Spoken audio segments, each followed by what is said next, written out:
चंद्रयान 3 का विक्रम लैंडर और प्रज्ञान रोवर 22 सितंबर 2023 को नहीं जागा।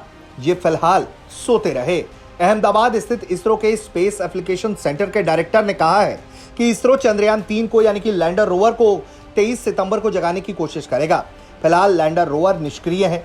चांद पर सुबह हो चुकी है, रोशनी पूरी तरह से मिल रही है, लेकिन चंद्रयान 3 के लैंडर और रोवर को अभी तक पर्याप्त ऊर्जा नहीं मिली। चंद्रयान 3 से कई इनपुट मिले हैं जिसकी इसरो वैज्ञानिक गहनता से जांच कर रहे हैं। बीते 10 दिनों के डेटा का भी एनालिसिस किया जा रहा है। इस दौरान प्रज्ञान रोवर ने 105 मीटर तक मूवमेंट किया। प्रज्ञान रोवर से मिले डेटा का भी एनालिसिस चल रहा है।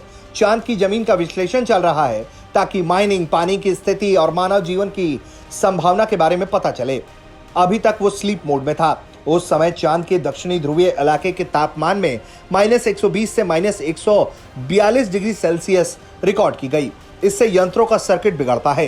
इस तापमान का विक्रम लैंडर और प्रज्ञान रोवर पर कितना असर हुआ वो चंद्रयान 3 के जागने के बाद पता चलेगा।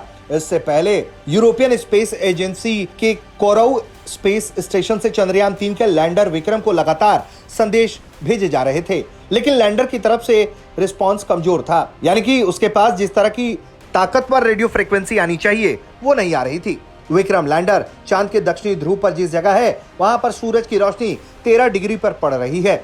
इस एंगल की शुरुआत 0 डिग्री से शुरू होकर 13 पर खत्म हो गई, यानी सूरज की रोशनी विक्रम लैंडर और प्रज्ञान रोवर पर टेढ़ी पड़ रही है। 6 से 9 डिग्री एंगल पर सूरज की रोशनी इतना ऊर्जा देने की क्षमता रखती है कि विक्रम नींद से जाग जाए। अब तक जितना डेटा भेजा गया है उस हिसाब से विक्रम लैंडर और प्रज्ञान रोवर का मिशन पूरा हो चुका है। अगर लैंडर फिर से उठ गया तो भी बहुत सारा डेटा हमें वापस मिलेगा। कई सारे इन सीटू एक्सपेरिमेंट फिर से हो सकेंगे। जगने के बाद कई डेटा और जानकारी मिलेंगी जिसका एनालिसिस करके रिजल्ट आने में कई महीने लगेंगे।